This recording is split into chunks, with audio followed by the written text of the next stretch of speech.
Hello and welcome to India Global with me, Arjun, Samar, Mahendran. From Washington sweeping reciprocal tariffs to PM Modi's Asia power push at the BIMSTEC and the upcoming Sri Lanka visit.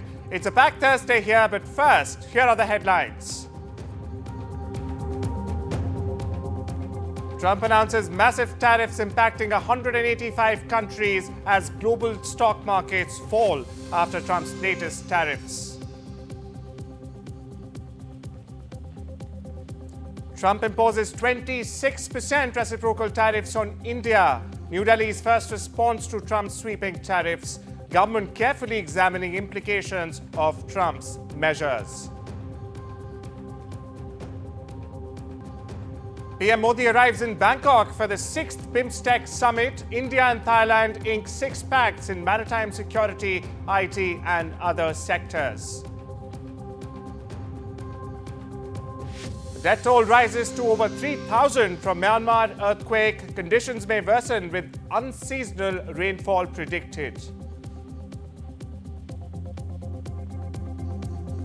EM Jaishankar's cherry-picking jab at Bangladesh's Yunus, rebuttal to remarks over India's northeastern sister states.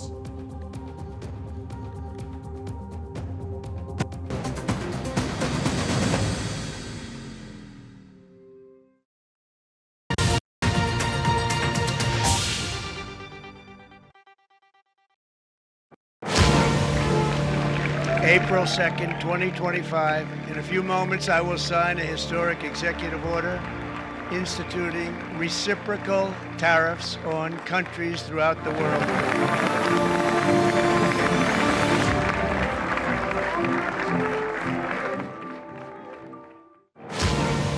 The top story this evening on India Global. The Trump administration's bold sweeping tariffs on imports from key allies have ignited a global economic firestorm. Allies from Europe all the way to Asia are in fact hitting back with retaliatory duties while the markets continue sliding.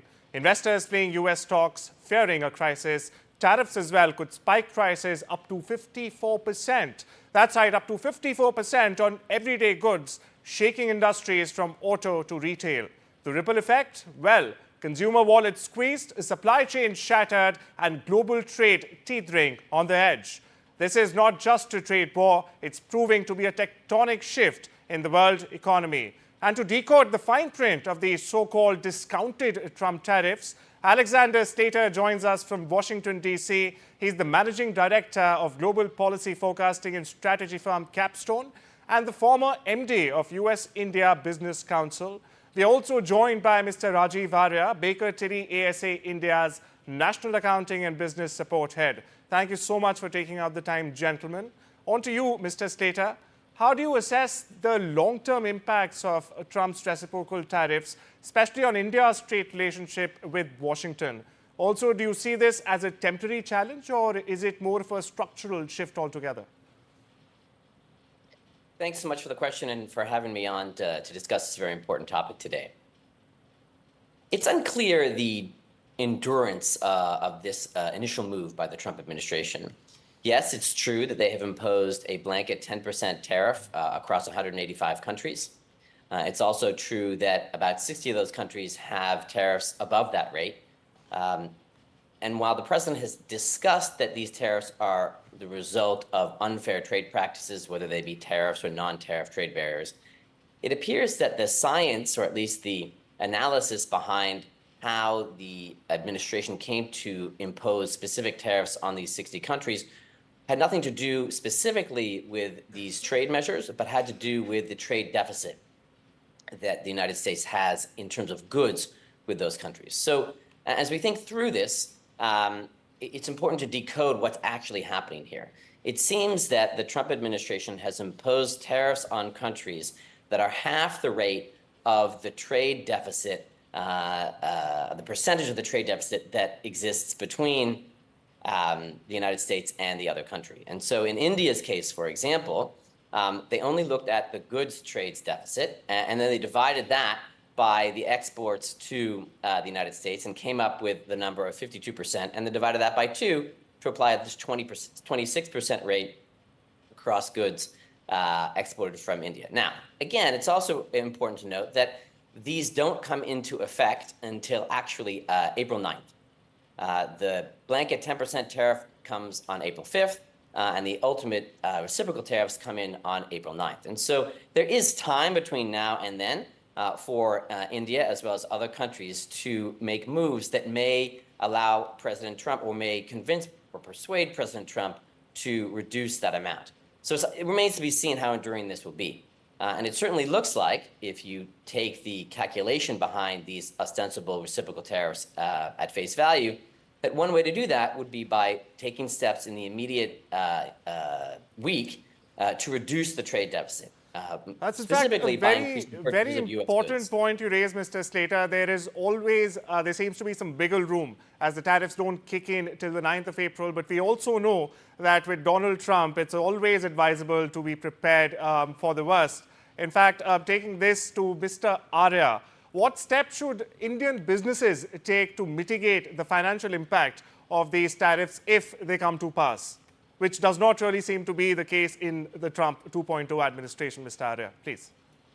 Well, I've always believed that, any adverse situation, if it's adverse, I don't know, but any adverse situation like this is also a reason to be feeling more opportunistic, to redo what we have or undo what we have not done well in the past. I think this tariff has been, across the board to many countries. I don't see why just India is going to be impacted by the whole thing. But having said that, the important thing is, what do we do? What we need to do is really is to reinvent ourselves in terms of efficiencies, in terms of technology usage, in terms of policies. I think India has been lagging on those issues for quite a number of years. Maybe we took too much for granted.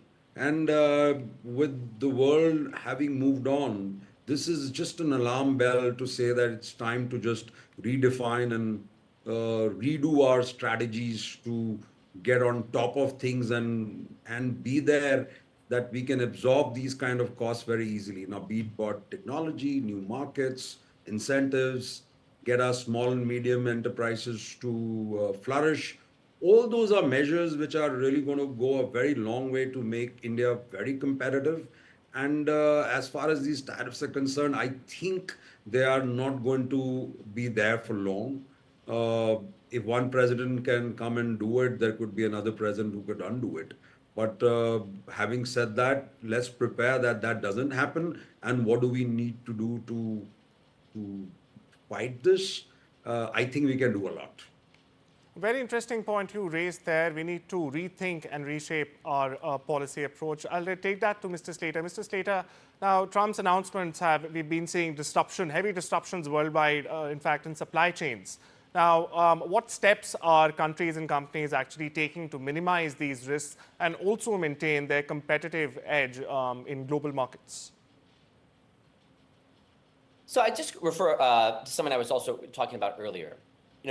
If you go back to the inauguration, we came out with a forecast that suggested that we expected President Trump to impose a 10% blanket tariff on all countries, a universal tariff, and then to, in certain cases, impose higher tariffs on countries' goods, as well as initiate product-specific investigations for unfair trade practices. Since then, he's done all of that, and yesterday's move really confirms the 10% universal tariff as well as the higher tariffs on other countries. In terms of responding, there does seem to be the ability for countries, or at least a hint, that countries may be able to avoid the reciprocal tariffs through increasing their purchases of U.S. goods by reducing the trade deficit that they have with the United States. It's not guaranteed. I assume that those are conversations that are happening behind closed doors. But if you look at the way, again, that the Trump administration calculated the ostensible reciprocal tariff rates, it is heavily related to the trade deficit. And the Trump administration looks at the trade deficit as a proxy for unfair trade practices. One of the ways that I think that countries can mitigate this is by increasing their purchases of U.S. goods. That's what I think is the right way forward. Mr. Arya, I'd like to ask you here, you spoke about finding advantages and using disadvantages to sort of turning them into your advantage. Now, which sectors do you see or could possibly see an unexpected boost despite these challenges? Across the board. I mean, there is no specific sector. We already have advantage in a few sectors, which is already there. The pharma, anyways, an advantage sector from that point of view.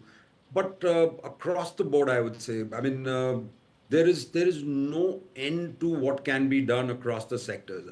I mean, our Prime Minister, I remember, said that we really want to give a boost to the toy sector. I mean, that was a small talk that the Prime Minister has raved and ranted. But what have we done about it?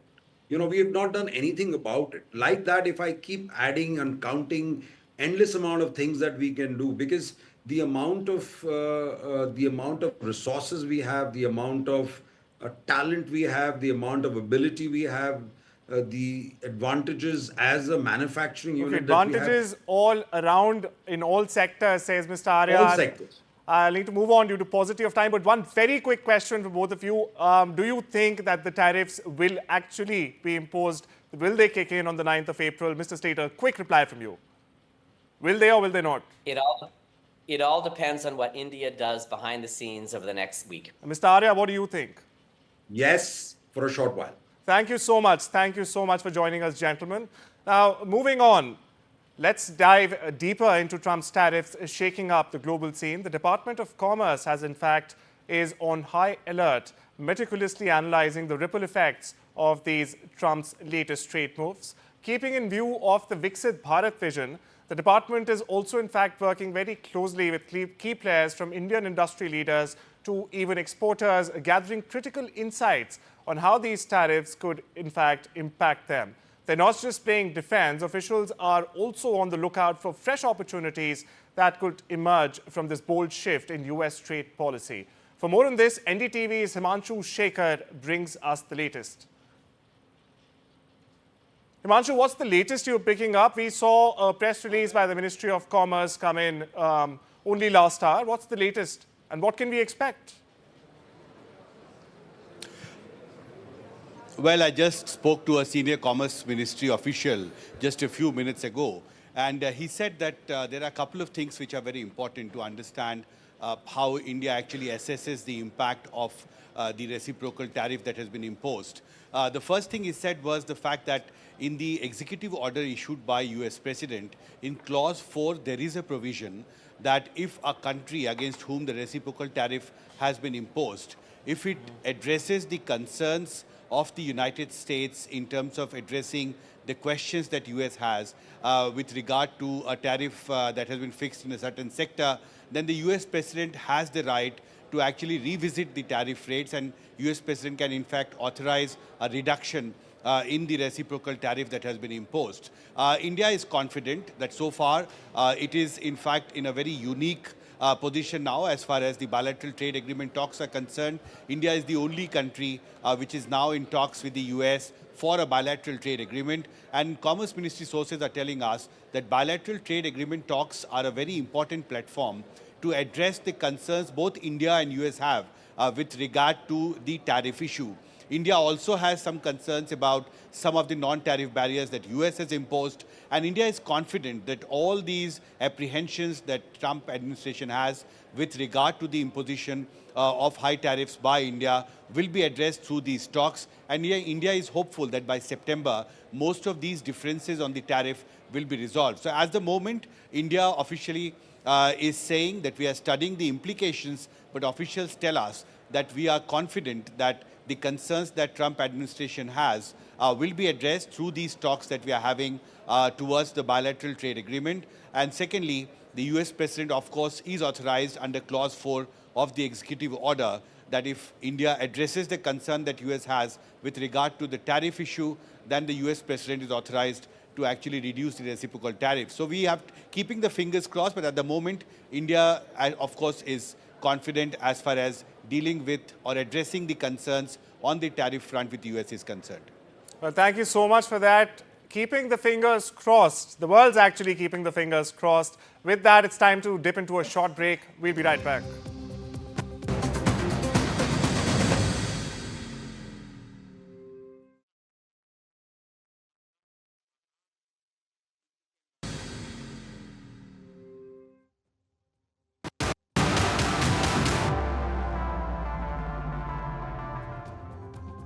Welcome back. You're watching India Global with me, Arjun, Samar, Mahendran. Now we turn our focus to Bangkok, where Prime Minister Narendra Modi is to attend the 6th edition of the BIMSTEC Summit, where ahead of the summit, India and Thailand have in fact signed 6 MoUs in the presence of PM Modi and his Thai counterpart. The PM is also scheduled to meet King Maha Vajiralongkorn. The BIMSTEC Summit will focus on regional prosperity, resilience and economic cooperation. The summit also, in fact, marks the first in-person gathering of BIMSTEC leaders since 2018. That's correct. It's the first in-person meeting of BIMSTEC leaders since 2018. In the light of Thailand's recovery efforts from a recent devastating earthquake, PM Modi has expressed condolences for the victims, adding that he is, in fact, praying for the speedy recovery of all those who were injured. Following his engagements in Thailand, PM Modi will then proceed to Sri Lanka. Meanwhile, NDTV's Vishal Vivek joins us for the latest on ground.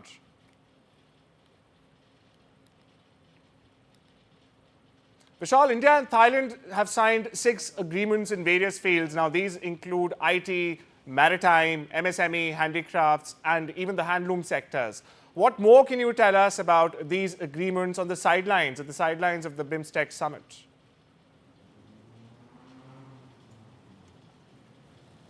While the focus of the BIMSTEC event lies on the fact that whether there will be a meet between Mohammed Yunus of Bangladesh and PM Modi, but at the same time, there have been some key agreements, as you mentioned, between India and Thailand, 6 of them actually, and they cover from MSMEs to handlooms to many other sectors. And Prime Minister Modi has clearly said that they want this partnership to be elevated to the strategic level.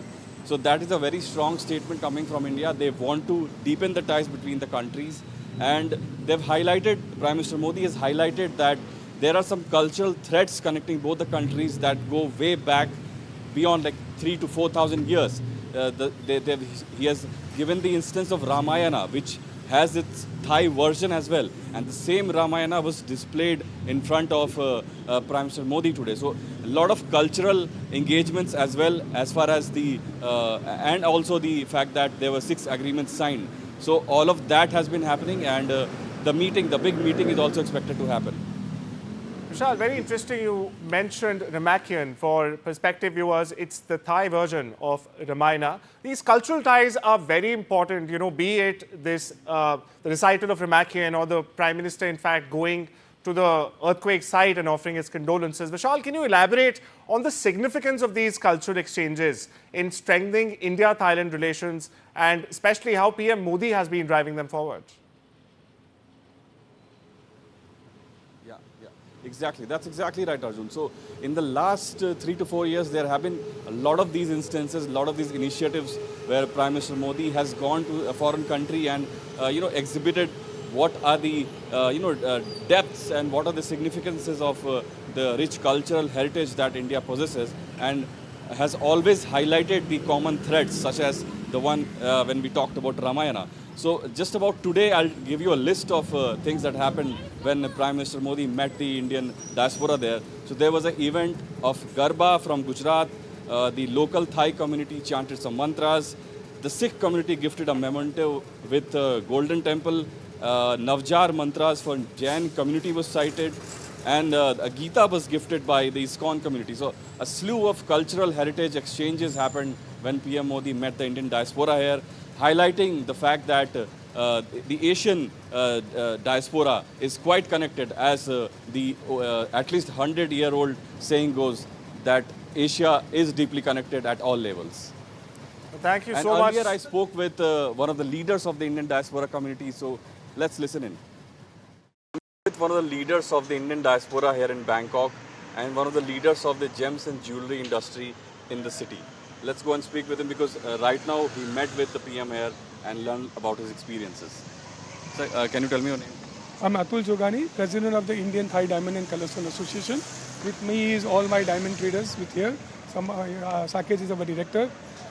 We had a great experience. We saw, he came there and we saw a Ramayana with him, and it was a dance with Kathak and the Thai style, Thai dance together. It was one of the most beautiful Ramayana we've ever seen in our life. And it's great that he's been here, he's come here, and we are hoping that there will be some treaty signed between two countries.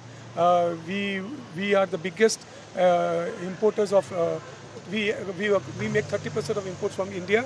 30% of the exports from India is gems and jewellery, which we lead in Thailand. And we hope that some treaty is signed by which a lot of color stones go from here. So this treaty would be between India and Thailand, right? Thailand and India. And we are hoping that color stones starts going from Thailand to India, which will help making Indian jewellery colorful as their culture. Were there any discussions on this front with the PM? Something? In the next 2 days, there will be bilateral discussions. Bilateral talk going, and there'll be, of course, we'll be talking about. We have presented our things to the Thai side that to talk about the trade between Thailand and India about gems and jewellery. And his aura and his charismatic personality was amazing. When he walked in the hall, the uncle was sitting in the front, and we were there.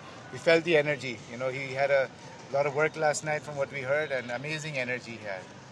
I mean, that the aura was different, and I think everybody was, very.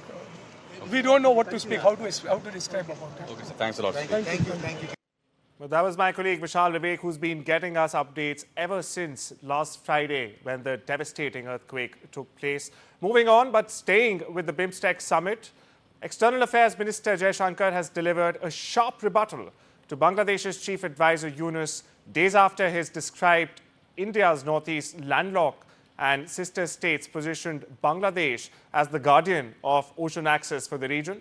Jaishankar now highlighted India's strategic role in the Bay of Bengal initiative for multi-sectoral technical and economic cooperation, or BIMSTEC, as it's known, putting the spotlight on the country's 6,500-kilometer coastline and its geographical linkages with 5 BIMSTEC members nonetheless. The EM also highlighted that India believes that cooperation is an integral outlook, not one subject to cherry picking, as Yunus did.